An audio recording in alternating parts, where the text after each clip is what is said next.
Hi everyone, welcome back to Think of Mind. If you're finding it hard to design slides that look clean and professional, you're in the right place. In this video, I'll show you simple, step-by-step techniques to create attractive presentation slides, even if you have no design experience. By the end of this tutorial, you'll know how to make your slides more engaging and professional for school, work, or business presentations. So, let's get started.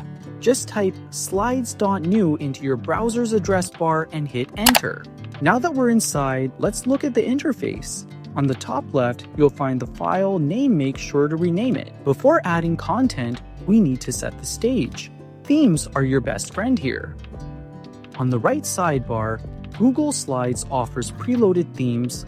Let's talk about building your slides. To add a new slide, simply click the plus button on the top left. A presentation without visuals is just a document, right? To add images, go to Insert and then Image. Efficiency is key when you're on a deadline. Mastering keyboard shortcuts will save you tons of time. Press Ctrl+M. Now let's add some life to your slides with animations. Click on the transition button to control how you move.